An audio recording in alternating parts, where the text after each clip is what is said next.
listen.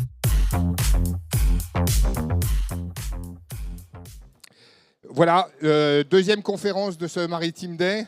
Alors sur un sujet qui a commencé à être évoqué lors de la première conférence, c'est le marché du conteneur. Comment ça s'est passé en 2025 et comment est-ce que vous voyez 2026 ? Alors, je n'aurais pas paraphrasé un comique, mais c'était pas génial et ça sera peut-être pas mieux. Mais voilà. Et donc, on a autour de la table des grands noms. Et je leur remercie déjà de leur présence. Donc, Arthur Barillas-Deté, qui est cofondateur et président d'Oversea. Henri Le Gouis, qui est Global Freight Forwarding Geodis et aussi secrétaire général vice-président de Geodis, excusez-moi, et secrétaire général de TLF Overseas. On a Chris Danarajou, qui est directeur général adjoint de Aropa Port. Jean-Michel Garcia, que je ne présente pas à ceux qui étaient présents, qui est délégué aux affaires internationales de l'AUTF. Et parce qu'il a été rajouté récemment. Mais si tu veux bien me laisser finir mes phrases.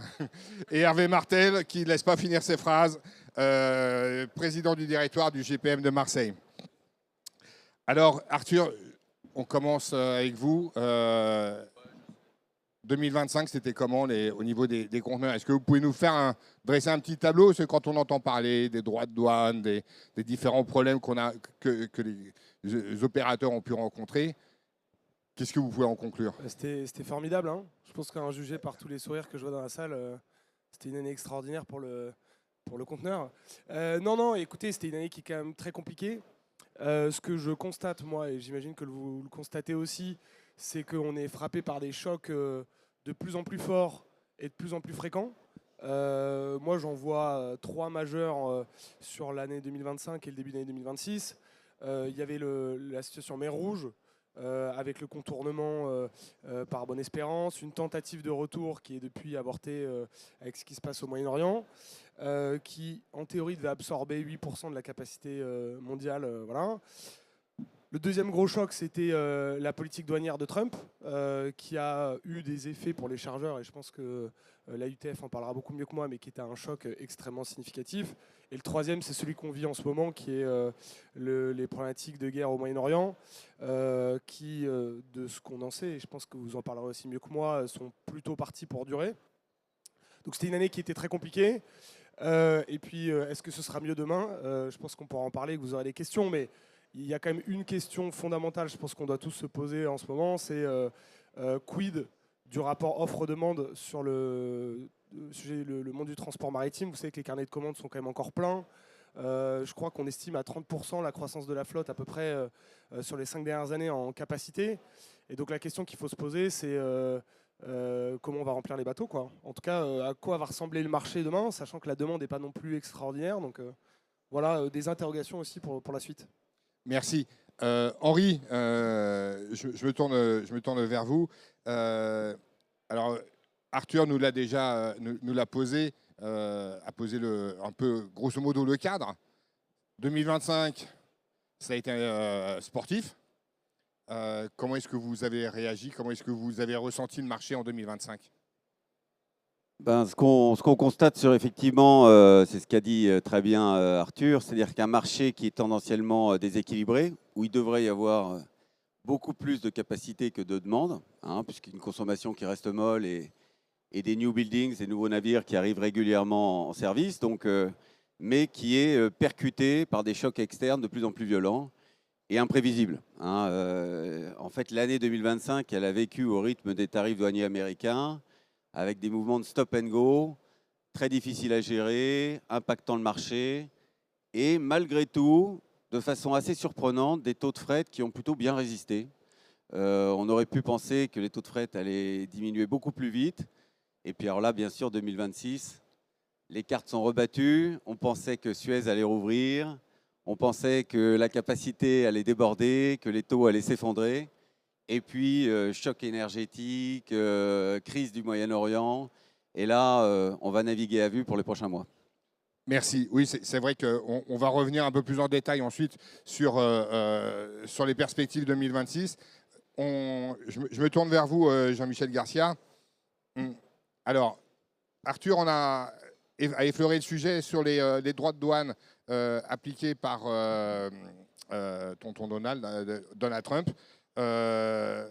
L'impact, il est réel. Alors l'impact, il est effectivement réel et il est différent suivant les secteurs d'activité. Hein, il y a plusieurs, les chargeurs, il y a plusieurs secteurs d'activité.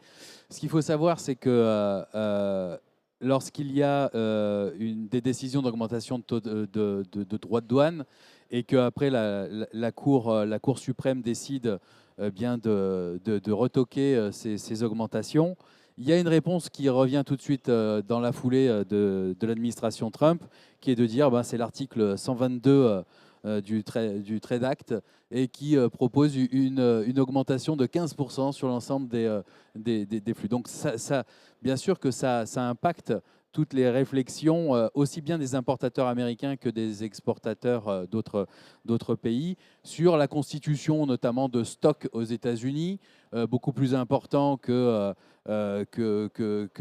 normalement. Rappelons-nous quand même ce qu'on a vécu quand il y a eu la crise Covid. Hein.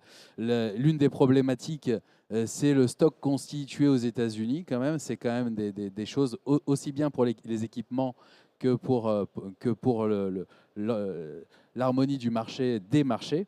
Donc tout ça, effectivement, ça a un impact. Ça a un impact des volumes qui augmentent d'un coup, qui diminuent après, des taux de fret qui augmentent mais qui diminuent. En fait, on s'aperçoit qu'effectivement, les taux de fret suivent rapidement l'évolution du marché. Et effectivement, hein, il y a des changements de réflexion avec, sur l'implantation des industries. On parle de friendshoring, on parle de nearshoring. Et ça, c'est des sujets qui sont quand même importants. On va rebattre un petit peu les cartes, comment produire dans des endroits où effectivement on ne va pas être sanctionné parce que la Chine est sanctionnée fortement par rapport aux États-Unis. Comment on se rapproche des États-Unis pour mieux livrer. Donc il y a des réponses qui sont multiples et qui sont impactantes, bien évidemment, pour les chargeurs qui doivent revoir leur supply chain en permanence. Merci. Je me tourne vers vous, Chris. On en a parlé lors de la précédente conférence du renouveau des alliances. Ça a été abordé dans le baromètre maritime, justement. Est-ce que cette refonte des alliances a un impact réel sur les ports de Seine, de l'axe Seine à Haropaport? Oui, bonjour à tous. Effectivement, il faut bien souligner qu'en juin 2024, ce n'est pas la fin des alliances maritimes, en fait. Hein, c'est la fin du régime d'exemption, quoi, en fait, hein, et du régime spécifique que la Commission européenne avait mis en place pour les alliances maritimes. Donc, par la suite, effectivement, les alliances maritimes continuent à exister. Elles rentrent juste dans le droit commun européen, quoi, en fait. Ce qu'on a pu constater sur l'année 2025, hein, quand on a un peu fait le bilan, c'est que dans un premier temps, les grands trades, j'ai envie de dire, sur Haropaport, les grands trades import depuis l'Asie, les grands trades export depuis vers l'Amérique du Nord, ont été plutôt confortés, effectivement, dans le cadre de cette refonte ou réorganisation des alliances, quoi, en fait. Hein. Ça, c'est sur toute l'année 2025. Par contre, effectivement, ce qui a pu se passer, c'est peut-être effectivement le positionnement des compagnies maritimes sur des trades, sur des destinations où les trafics étaient moins importants, quoi, en fait, hein, où on pourrait parler de trades secondaires comme le Mexique, l'Amérique latine, etc., où effectivement, en fait, on constate que les compagnies maritimes se sont concentrées sur les trades les plus importants, quoi, et peut-être effectivement ont délaissé certaines destinations qu'elles desservaient dans le cas des alliances précédemment et qui, comme elles étaient plus tenues par des accords qu'elles avaient mis en place, se sont certainement estimées plus libres d'organiser effectivement leur dessert comme elles le souhaitaient. Deuxième phénomène, en fait, hein, qui est quand même important en 2025, hein, c'est la mise en place de l'alliance Gemini, qui est quelque chose d'assez nouveau entre Maersk et Hapag-Lloyd, hein, en fait, hein, et qui décide effectivement de desservir les ports européens à partir de grands hubs, quoi, que ce soit Tanger ou Rotterdam, pour les trades, quoi, en fait, hein. C'est une organisation un peu inédite, effectivement, qui affecte l'ensemble des ports. Mais ce qu'il faut aussi souligner, c'est un deuxième phénomène qu'on voit aussi en 2024-2025, c'est le renforcement des compagnies maritimes dans les terminaux. dans leur positionnement sur les terminaux. Et c'est le cas notamment au Havre, hein, avec la montée de Hapag-Lloyd dans l'actionnariat d'un de nos terminaux qui était sur CNMP, sur les terminaux nord au Havre, hein, en fait. Hein, donc Hapag-Lloyd a pris 60% de ce terminal, ce qui montre cette volonté effectivement de pouvoir contrôler le passage de la marchandise, hein, tout comme le fait MSC sur son terminal, tout comme aussi le fait CMA sur ses terminaux, quoi, en fait. Hein. Ça, c'est aussi un temps fort, je dirais, peut-être de 2025. Et puis après, pour terminer peut-être sur cette picture un peu générale, quoi, en fait, je vous dirais que fin 2025, début 2026, on assiste peut-être à un troisième temps où là, en l'occurrence, le marché se contracte, il faut bien le reconnaître, hein, avec toutes les mesures, enfin avec tous les chamboulements que les acteurs précédents ont énumérés, en fait, hein, les taxes Trump, la baisse aussi de l'économie mondiale, qui fait que effectivement aujourd'hui on est dans un monde très très volatile où évidemment en fait les compagnies maritimes organisent leurs dessertes en fonction des opportunités, en fonction des trades, en fonction effectivement en fait de des capacités de navires, en essayant évidemment d'optimiser leur chargement et leur déchargement, quoi, en fait, hein, pour pouvoir avoir des navires les mieux remplis possibles. Et donc effectivement cette réorganisation nous affecte, hein, avec des nouvelles qui sont assez changeantes d'un mois sur l'autre, hein, en disant bon, telle route est modifiée de telle manière. Dans ce cadre-là, nous on capte aussi de nouveaux services, hein, en fait, hein, on en perd, on en capte aussi, hein, en fait, hein, on a capté de manière inédite un service vers la Suède depuis le Havre, ce qui est quand même quelque chose d'assez marquant, quoi, en fait. Mais voilà, donc on est dans ce monde assez opportuniste et effectivement les ports doivent tirer leur épingle du jeu dans ce monde de réorganisation. Merci. Alors justement, on parle des ports. Hervé Martel à Marseille, est-ce que vous avez la même analyse que peut avoir Aropa? Écoutez, presque tout a été dit, hein. À Marseille, on a une légère croissance de l'activité conteneur. Oui, c'est le problème ou l'avantage quand on parle en dernier. On a un niveau d'activité en légère croissance par rapport à l'année précédente, sur un plus haut historique, hein, avec des évolutions très contrastées selon les marchés. En fait, une très bonne tenue du marché asiatique. On doit être à 8 ou 10% de croissance sur l'Asie. Et, effet des taxes Trump probablement, une baisse sur les États-Unis. Et puis pour d'autres raisons un peu diplomatico-économico, je ne sais pas quoi, une baisse sur l'Algérie également, qui est un marché important pour le port de Marseille. Sur l'Asie, marché en très forte croissance, refonte des alliances, et c'est là que ça a été le plus important, hein, avec, contrairement à ce qui a été beaucoup dit dans la presse sur Aropa comme sur Marseille, en fait, on n'a pas été maltraité. On avait chaque alliance qui desservait en direct le port de Marseille, il y en a toujours 3 dessertes en direct, avec des navires plus gros pour MSC d'ailleurs, et on a ajouté à ça une offre dont on me dit qu'elle est compétitive de Gemini via un hub de transbordement sur Tangemed avec des transit time et des taux de fret qui sont, me dit-on, Henri le confirmera ou pas, plutôt compétitifs. Donc de la concurrence avec une offre élargie, je pense que c'est ça qu'un grand port doit attendre et on l'a. Sur le marché asiatique, on a, avant de parler du détroit d'Ormuz, c'est l'autre détroit qui pose problème, hein, c'est le détroit qui verrouille le canal de Suez. On était, je ne sais plus qui l'a dit tout à l'heure, on était sur le point d'envisager une réouverture des lignes avant la crise en Iran. Force est de constater que cette perspective de réouverture du canal de Suez pour tous les navires s'éloigne un petit peu. Les Houthis n'ont pas l'air très ouverts sur le sujet, on va dire ça comme ça. Après, tout le monde s'est organisé pour contourner l'Afrique, hein, par le Cap. Ça fait des transit times un peu plus longs. Ça a fait des taux de fret un peu plus importants à ce moment-là. Mais tout le monde s'est organisé. Ça a eu un impact assez fort sur l'organisation en Méditerranée. C'est-à-dire le fait de rentrer par l'ouest plutôt que par l'est, vers le côté oriental. Ça a modifié les hubs de transbordement avec une certaine forme de saturation dans les grands hubs de transbordement de Tangemed, d'Algeciras. Et du coup, on a récupéré, nous, ponctuellement, du transbordement sur certains armateurs. Sur Valence aussi, il y avait un peu de congestion. Vous voyez de qui je veux parler. Et donc, on a plutôt récupéré, ce qui n'est pas notre cœur de métier, hein, du transbordement chez nous. Mais quand on a de la capacité, quand on a de la fluidité, de la fiabilité, comme c'est le cas à Fos, je veux dire, quand la crise est là, on peut être une solution, même temporaire, de remplacement pour trouver des solutions. Et puis la dernière crise qui est étonnante, c'est qu'elle ne nous impacte pas ou très peu directement. C'est moins de 2% de notre trafic de conteneurs qui passe par le détroit d'Ormuz. C'est quasiment zéro en matière de produits pétroliers. Le sourcing via Fos, il vient du Kazakhstan, il vient des États-Unis, il vient de l'Algérie, enfin il vient de plein d'autres zones. En revanche, la tension sur le marché, et elle est forte, C'est-à-dire que les Japonais et les Coréens qui ont besoin de gaz, ils ont fait monter le prix du gaz de façon absolument incroyable. Et donc un dollar durablement au-delà de un baril durablement au-delà de 100 millions de dollars, d'abord ça fait une pression pour les armateurs. Enfin, on va rajouter des BAF, on va rajouter des war tax, des war risk, je ne sais plus comment ça s'appelle. Enfin bref, les taux de fret n'ont pas flambé depuis la guerre en Iran. Ça, on aurait pu s'attendre. Vous regardez les indices de Shanghai, ça ne bouge pas. En revanche, tous les à côté bougent, donc le coût de transport est plus important.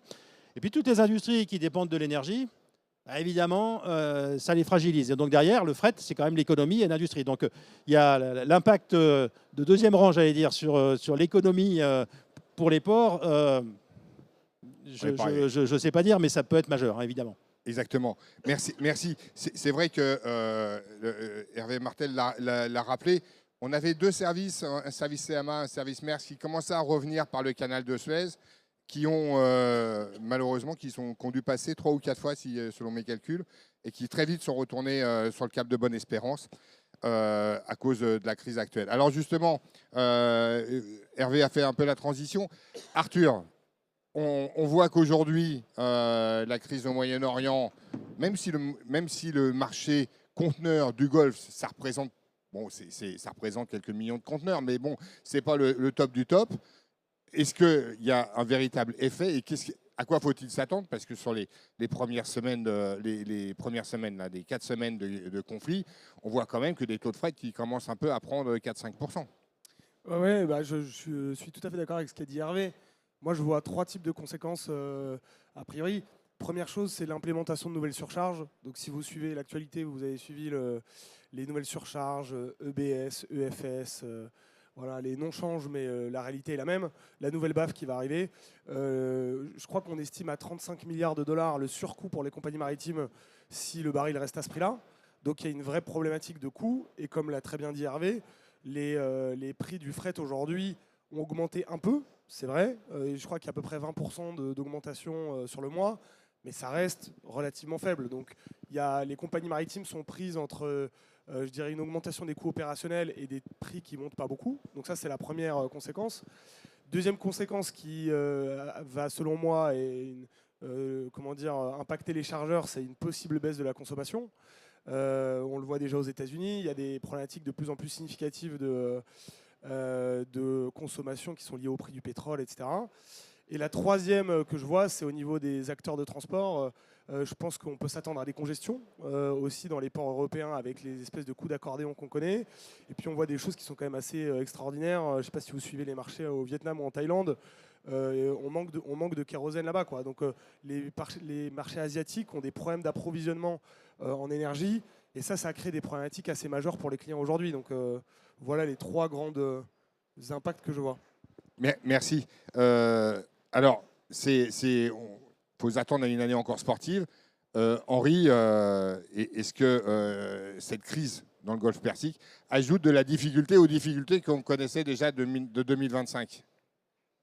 Oui, cette crise, elle est quelque part pro-cyclique pour la demande, parce qu'effectivement, l'augmentation des prix de l'énergie va déprimer un peu plus la consommation, notamment sur les biens de consommation courante qui alimentaient les gros volumes conteneurisés. Donc ça, malheureusement, il faut s'y préparer. La complexité, c'est que effectivement, comme chaque année, on démarre l'année sur un scénario et puis il faut rebattre les cartes complètement, changer le plan. Et là, on se retrouve avec effectivement... Alors, sur le maritime, moi, je ne vois pas un choc de capacité comme sur l'aérien. À l'aérien, on a un vrai choc de capacité majeur aujourd'hui qui est perturbant, qui disrupte le marché. Les capacités maritimes restent là. Je vois plutôt des effets collatéraux. Arthur a eu raison de souligner le choc énergétique avec le surcoût. Jusqu'où va monter le dollar et combien de temps? Malheureusement, j'ai peur que ça impacte une bonne partie de l'année 2026. Et puis les effets secondaires en termes d'organisation des services. Aujourd'hui, les ports du Golfe ne sont pas utilisables. Là, le contournement par l'Arabie Saoudite, ça reste extrêmement complexe. Ça a été mis en avant par quelques armateurs, mais quand on essaie de le gérer au quotidien, ça reste très compliqué, très cher, très difficile à organiser. Ce n'est pas un pays simple à traverser, l'Arabie Saoudite, pour toucher les ports du Golfe. Et puis l'effet secondaire qui va se profiler sur les ports indiens, c'est-à-dire tous les transbordements qui étaient faits à Jebel Ali qui vont riper sur les ports indiens. Et l'infrastructure portuaire indienne n'est pas du tout prête aujourd'hui, même s'il y a des investissements en cours, à absorber ce surcroît de volume. Donc, c'est des perturbations en chaîne qui, plus la crise va durer, plus vont augmenter, ces perturbations vont augmenter. Et j'allais dire, pour revenir quand même, on se plaint souvent des ports français, mais en 2025, on a souffert massivement de la congestion des ports du Nord. On a eu le paradoxe d'avoir à la fois beaucoup de capacités maritimes et beaucoup de perturbations portuaires, d'encombrements portuaires. C'est l'inconnu pour nous en 2026, c'est de savoir comment tous ces à-coups vont perturber la chaîne de production portuaire, de traitement des conteneurs à l'arrivée. Parce que si la capacité est là, encore une fois, on se heurte toujours au même goulet d'étranglement à l'arrivée. Merci. Et c'est juste, gardez le micro juste une seconde. C'est vrai que la crise du Moyen-Orient est intervenue à un moment un peu spécial, et notamment sur le Transpacifique en raison de la négociation qui était en cours. Est-ce que ça a impacté sur ces négociations? Sur les négociations sur le Transpacifique? Oui. Transpacifique, là j'étais à Los Angeles il y a un mois sur le salon du Transpacifique. Je pense qu'aujourd'hui, il n'y a pas d'impact majeur ou de bouleversement sur les prix du Transpacifique à part l'énergie, bien évidemment, la bunker surcharge qu'on retrouve sur tous les axes. Il n'y a pas non plus de problème de capacité majeure pour l'instant sur cet axe. C'est juste que on a une consommation américaine qui est en berne et que malheureusement, la hausse des coûts de l'énergie ne va pas aider à la booster, encore une fois. Donc on va avoir un effet volume un peu dépressif.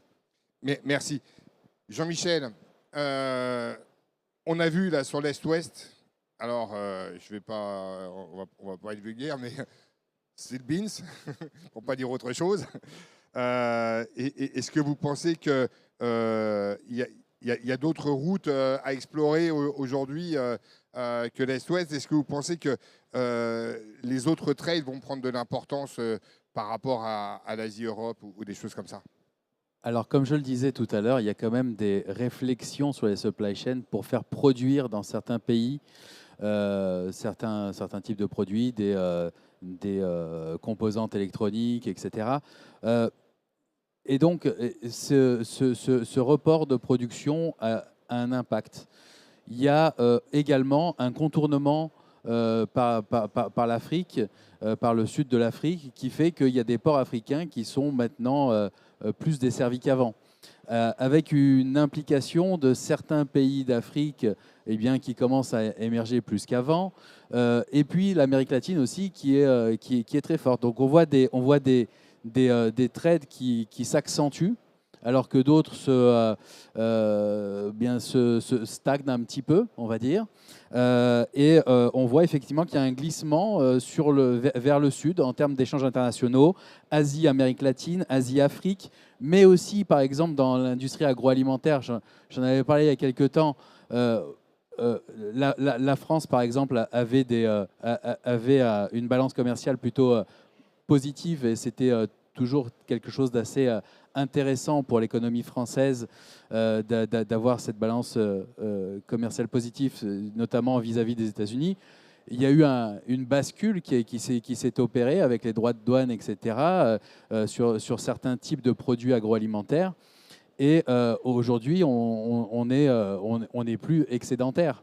Et ça, c'est un sujet. Et ces flux-là, en fait, on va s'apercevoir qu'il y a des liens qui se font entre Afrique et États-Unis, entre différents flux.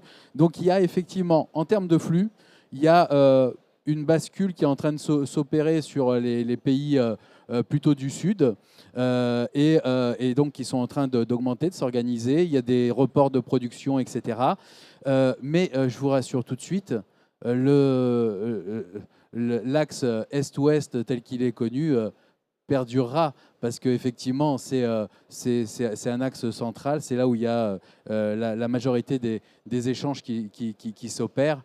Et il n'augmentera pas aussi vite que le reste. Il stagnera peut-être un petit peu, mais il est bien là.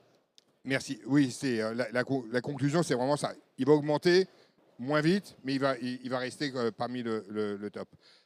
Alors, on a entendu parler, et Jean-Michel nous en a parlé, Henri aussi, de ce rapprochement un peu des refontes des alliances, vous en avez parlé, et de ce rapprochement un peu de la consommation.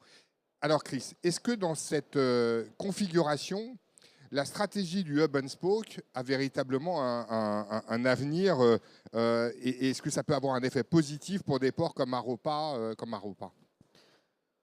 Écoutez, évidemment, tout le monde veut être hub plutôt que spoke, en fait, dans cette histoire, quoi, en fait. Donc tout le monde se bat pour être un hub, et évidemment, c'est une compétition portuaire internationale qui se joue là-dessus, quoi, en fait.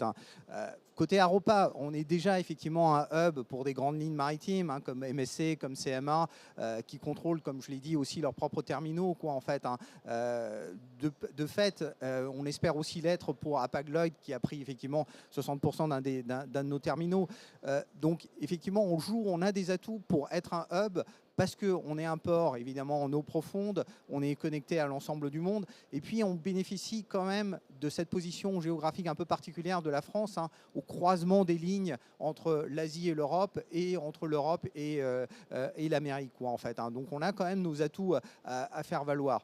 Cette organisation Hub and Spoke, et vous le voyez aussi, elle sera mise en place en fonction effectivement en fait de la déclinaison de politique européenne et en particulier de l'ETS, quoi, en fait. Et on le voit que les compagnies maritimes sont quand même sensibles à ça.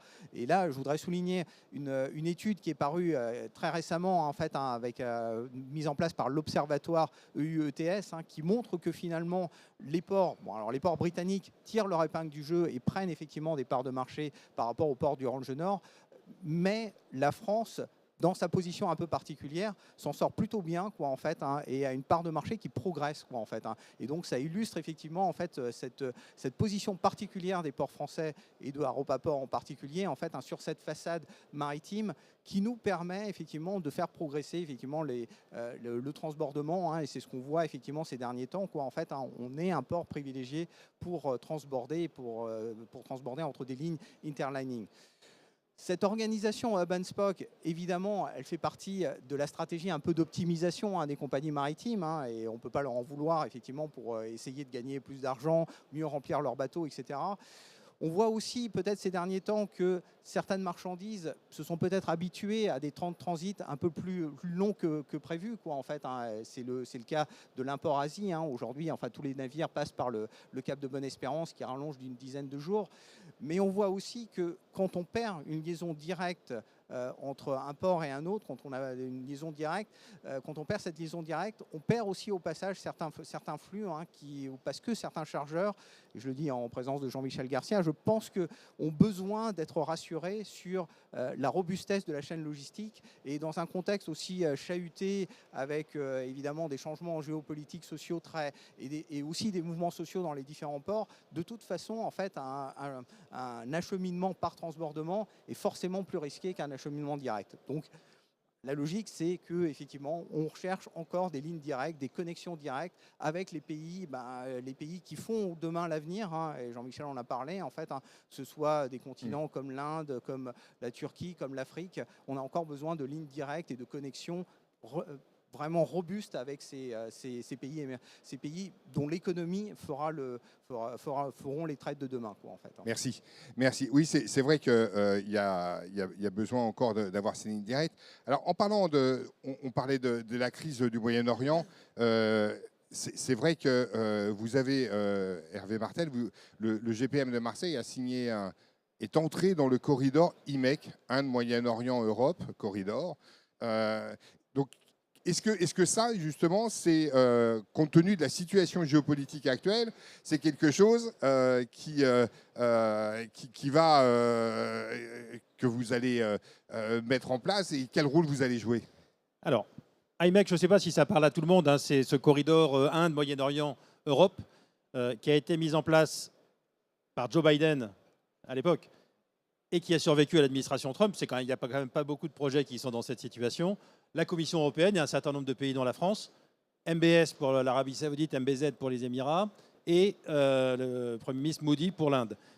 Il y a évidemment une dimension géopolitique très forte, notamment dans le cadre européen de Global Gateway. C'est un petit peu les routes de la soie à l'indienne et à l'occidentale, en fait, qui est à la fois un projet logistique, mais aussi un projet d'influence politique. Il y a cette dimension-là, décoller l'Inde des BRICS enfin voilà, je ne suis pas spécialiste de ces sujets-là, mais c'est une évidence. Gérard Mestralet, qui est l'envoyé spécial du président de la République sur ce dossier, dit souvent que c'est un bon projet pour l'après-guerre. Il va bien falloir reconstruire des choses. Il n'y a pas beaucoup de projets qui traversent toutes les religions du monde et qui viennent d'un pays comme l'Inde, d'1,4 milliard d'habitants, avec un potentiel de croissance extrêmement important, pour le relier à l'Europe en traversant la péninsule arabique. C'est un projet qui n'est pas mort. Aujourd'hui, l'Égypte, le Liban frappent à la porte pour rentrer dans ce dossier au plan diplomatique. Donc on voit que ça a vraiment un sens. Après, en termes de logistique, ça a un sens aussi. Ça a un sens d'avoir des routes alternatives. On voit bien que la résilience, quand on a des points de faiblesse comme le canal de Suez comme solution unique, la résilience passe par des solutions alternatives. J'ai entendu Marie-Christine Lombard, je crois, à la radio cette semaine parler de comment aujourd'hui on traverse la péninsule arabique. C'est compliqué. Si on avait un corridor structuré, ça pourrait être plus simple. Et puis, le port de Marseille, il se positionne très fortement et, j'allais dire, assez naturellement sur ce sujet. Le corridor IMEC, ce n'est pas que de la logistique, c'est de la data.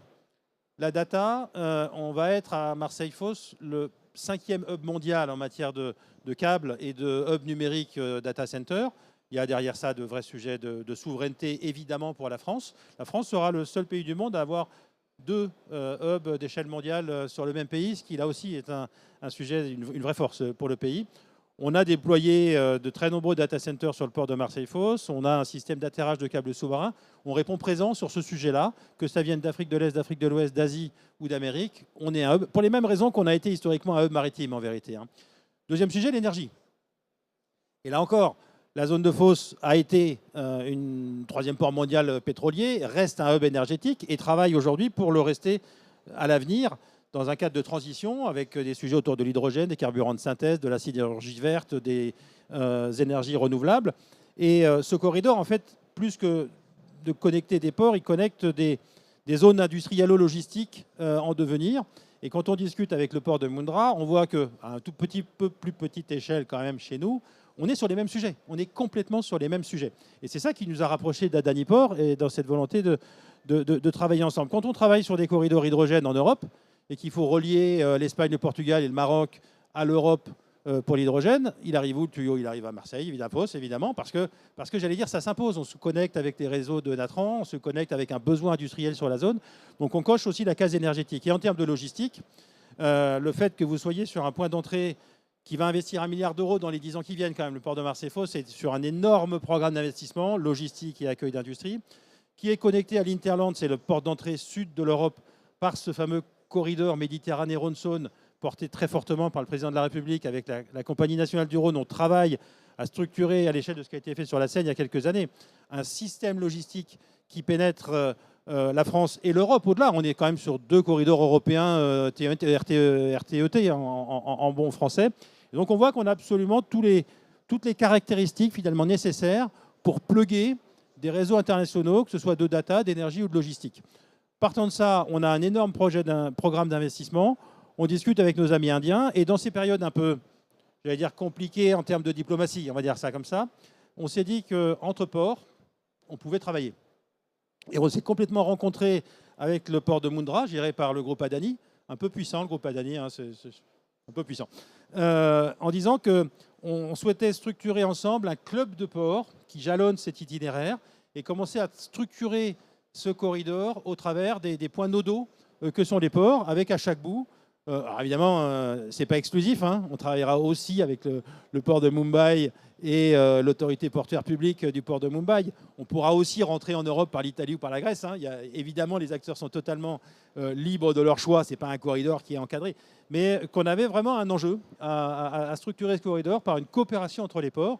Et je crois que dans la période actuelle, ça fait vraiment sens. Et on s'est rencontré avec le groupe Adani qui me dit même que pour eux, venir investir en Europe ou en France, c'est un sujet qu'ils sont prêts à regarder compte tenu de tout ce qui se passe chez nous.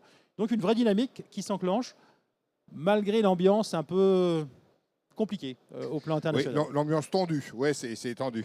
Mais c'est intéressant parce que vous avez employé un mot qui nous projette sur l'avenir, c'est l'après. Et c'est vrai que même si aujourd'hui, Arthur, Henri, vous l'avez bien expliqué, on est dans une situation très compliquée. Même si ça va durer, comme l'a dit Arthur, quelques semaines encore, il va falloir un jour ou l'autre commencer à réfléchir à l'après. Bon, je me rappelle, il y a 2-3 ans, on parlait de l'après-Ukraine. Malheureusement, l'après-Ukraine, il n'est pas encore de mise, mais bon, voilà. Alors, on a encore quelques minutes. Est-ce que dans la salle, vous avez des questions? N'hésitez pas. Merci de vous. Tout à l'heure, il y avait plein de questions sur cette conférence. Oui, il y a une question là, mademoiselle. Au premier rang, s'il vous plaît. Merci de vous présenter. Non, mais la demoiselle qui... Bonjour, bonjour Arthur, bonjour Henri, je suis Loïc Gay, je suis le directeur des opérations de Seva. J'aimerais interpeller tous nos intervenants sur une question. On a bien compris que les clients n'allaient pas forcément bénéficier d'une capacité qui est supérieure à la demande en vertu des surcharges qui sont imposées en ce moment par rapport à la crise du Middle East.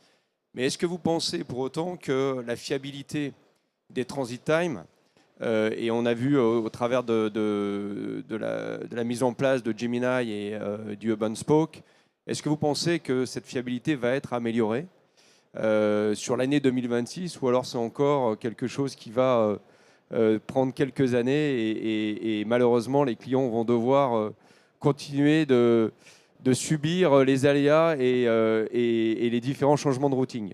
Merci. Alors c'est vrai que la fiabilité, ça, c'est un vrai gros sujet, ça, on en parle régulièrement. Arthur, un petit commentaire. Je donne mon avis et je laisserai peut-être les autres intervenants partager leur. Je ne crois pas à une amélioration significative des transit time et des fiabilités des compagnies maritimes. On rappelle qu'il y a des sujets économiques très forts chez eux, le coût du carburant. Il y a aussi des problématiques de vitesse de navire, de slow steaming, etc. Les chocs géopolitiques qu'on connaît aujourd'hui, on en connaîtra d'autres demain. Et puis dans un contexte de marché qui est très tendu sur les prix pour les compagnies maritimes, avec des prix de revient qui augmentent, je ne vois pas les compagnies maritimes se faire des efforts significatifs sur le service. Je pense que c'est des choses qu'elles sont capables de faire quand le marché est relativement haut et que les rentabilités opérationnelles sont bonnes. Mais en tout cas, je sais que moi, je ne vois pas pour les clients des améliorations significatives du point de vue de la fiabilité des compagnies maritimes. Merci. Henri? Moi, je pense qu'effectivement, je rejoins Arthur, si on part sur une année 2026 remplie d'incertitudes, ce n'est pas de nature à améliorer la fiabilité des transit times. On voit aussi que les solutions alternatives qui s'ouvrent quand il y a des ports majeurs comme Jebel Ali qui sont bloqués, malheureusement, sur le plan logistique, elles n'ont pas le même degré de maturité que celles qui préexistaient. Donc tout ça, ça impacte les transit times, ça impacte les boucles. La boucle conteneur, elle est quand même beaucoup plus compliquée aujourd'hui. Elle est soumise à des variations majeures. On a aussi l'aléa climatique qui devient de plus en plus marquant dans des voyages de plus en plus longs. On dit 15 jours de plus pour le cap de Good Hope, Bonne Espérance, mais 15 jours de plus quand il y a l'hiver austral avec les aléas climatiques qu'on connaît, ça peut devenir 17 jours, 18 jours, 19 jours. Et ça, malheureusement, on ne le maîtrise pas et ce n'est pas en voie d'amélioration non plus. Donc, je pense que les supply chains, elles doivent être agiles, elles doivent anticiper ces aléas, elles doivent aussi avoir un certain degré de précaution parce que cette année, gérer les urgences avec l'aérien, ça va être très compliqué, très cher. Donc, il faut bien l'intégrer. Et donc, je pense qu'effectivement, il faut peut-être revoir à la hausse le niveau de stock pour 2026. Merci. Chris? Je n'ai pas non plus de boule de cristal pour l'avenir, mais c'est vrai que quand on regarde dans le passé, en fait, l'histoire des transit time résume bien les crises qu'on a pu connaître depuis 2019. En fait, Et quand on a regardé, en 2019, en fait, la fiabilité du taux d'escale était à plus de 75%, c'est-à-dire que 3/4 des navires arrivaient dans leur fenêtre d'escale. Ce taux, il a descendu jusqu'à 30% dans les années 2022-2023, au plus fort, j'ai envie de dire, de la désorganisation mondiale. Et en 2025, finalement, il était remonté au-delà de 60%. En fait, Donc, ça montre bien que effectivement, les compagnies maritimes se sont habituées finalement en fait, au changement géopolitique, au passage par le cap de Bonne-Espérance, pour essayer de redonner un temps de transit qui soit peut-être plus long, mais au moins plus fiable en 2025. Et 2026, évidemment, avec tout ce qu'on connaît aujourd'hui, on ne sait pas exactement de quoi sera fait l'avenir, mais plus que les transit times, ce qui est le plus important aussi pour les ports, c'est la fiabilité en termes de ne pas être dans les omites ou dans les réorganisations de lignes, quoi, en fait. Et je pense que c'est ça qui est le plus important pour les chargeurs, pour les importateurs et pour les exportateurs, de savoir que le navire va finalement arriver et que la compagnie maritime ne va pas à un moment donné skipper l'escale, quoi, en fait. Merci. Jean-Michel. Tout à fait d'accord avec ce qui vient de se dire. Il faut distinguer l'omission, justement, le blank sailing, qui est un outil qui permet à l'industrie maritime de s'ajuster justement pour mieux maîtriser ses coûts de revient. Le slow streaming, c'est quelque chose qui existe. Et c'est aussi une variable, arriver à l'heure, pas arriver à l'heure, faire de la décarbonation, pas de la décarbonation, ou pas dépenser moins de gasoil parce que effectivement crise du gasoil, etc. Donc tout ça, ça a un impact, mais effectivement c'est l'efficacité qui va jouer, et ceux qui tireront leur épingle du jeu, ce sont ceux qui seront fiables par rapport à ce qu'ils ont annoncé. Effectivement, le temps, lui, il sera un petit peu plus long, effectivement, mais ça, c'est des sujets sur lesquels il faut s'adapter. Hervé Moi, je vais faire une réponse différente. Je vais prêcher pour ma paroisse, le port. Ce qu'on mesure, nous, à travers de nos KPI, c'est que le port de Marseille-Fos, aujourd'hui, il est fiable.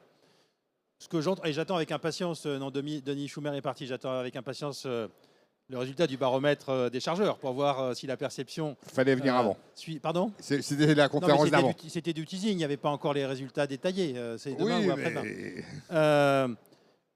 Voilà, il y a 15 jours, je discutais avec un acteur de la grande distribution dont je ne peux pas citer le nom, mais enfin, ça se termine par four, ça commence par car, vous verrez à peu près de qui on veut parler, qui me disait que le port de Marseille-Fos, quand on le compare notamment à Anvers ou à ce qui se passe aujourd'hui dans le nord de l'Europe, il n'y a pas photo. C'est parfaitement fiable. Fiable socialement, fiable en termes d'absence de congestion, parce qu'on a les capacités qui sont en place. Et d'ailleurs, dans cette période, on travaille à de gros investissements pour augmenter nos capacités en termes de linéaire de quai, de surface de terre-plein, en termes de zones de services portuaires, en termes de zones logistiques. Je parlais d'1 milliard d'investissements dans les 5 ans qui viennent. Dans les 5 ans qui viennent, on devrait livrer, ça pourrait intéresser le groupe CEVA, plusieurs centaines de milliers, entre 4 et 500 000 mètres carrés d'entrepôts sur la zone de Fos, où, contrairement à ce qui se passait il y a 20 ans, où on s'éloignait de Fos pour éviter les problèmes sociaux, maintenant, c'est sur la zone, à proximité même du terminal, que l'investissement est pertinent pour optimiser les solutions logistiques. Donc on a un port qui est aujourd'hui parfaitement fiable, agile, avec des réserves de capacité qui permettent de répondre aux besoins, y compris ponctuels, je le disais tout à l'heure, pour le transbordement, que les armateurs peuvent avoir face à tout ce qui se passe aujourd'hui. Et voilà, et dans un système qui inclut la desserte de l'Interland de façon plus intégrée demain. Donc pour la partie portuaire, et Henri n'a pas terminé sa phrase tout à l'heure, il a dit on a longtemps râlé après les ports français, il a oublié de dire que maintenant ça allait bien. Il n'a pas osé. Mieux, voilà. Et je confirme que la tendance est quand même plutôt celle-là pour ce qui nous concerne. Merci. Oui, ça va mieux. Ça va mieux. Non, mais on comparait tout à l'heure, on l'a répété, il y a eu plus de grèves à Anvers qu'il n'y en a eu dans toute la France en 2025. Donc ça, il ne faut jamais l'oublier. Juste pour... j'aimerais qu'on fasse un rapide point parce qu'il y a eu un événement dont on n'a pas beaucoup parlé ce matin, mais qui est marquant, c'est le rachat de ZIM par Hapag-Lloyd au niveau armatorial et au niveau des transitaires, le rachat de Schenker par DSV. Et est-ce que ça va avoir véritablement un effet sur le marché, Arthur ? Oui, alors je serais curieux d'avoir l'avis d'Hervé, Chris et Jean-Michel sur ce sujet. Mais la première chose qu'on peut dire, je crois, c'est que le marché se consolide chez les compagnies maritimes et chez les transitaires aussi. On est quand même dans un marché qui est quand même relativement complexe aujourd'hui. Si vous suivez l'actualité, vous avez vu hier la triste nouvelle de la liquidation de Ziegler France. Voilà. Et donc, je pense qu'on assiste à une forme de consolidation qui est le fait de se rassembler pour peser dans un marché plus difficile. Maintenant, la question, je pense qu'il faut se poser, c'est quel impact pour les chargeurs aujourd'hui ça peut avoir. Je pense que la concentration des fournisseurs, que ce soit transitaire ou compagnie maritime, c'est pas forcément une très bonne nouvelle pour les chargeurs. Alors c'est une bonne nouvelle sur certains sujets de service, de capacité, de capacité à déployer des nouveaux schedules. Donc il y a un aspect positif. Il y a aussi un aspect qui me paraît un peu plus compliqué, qui est l'accentuation de l'asymétrie entre les chargeurs.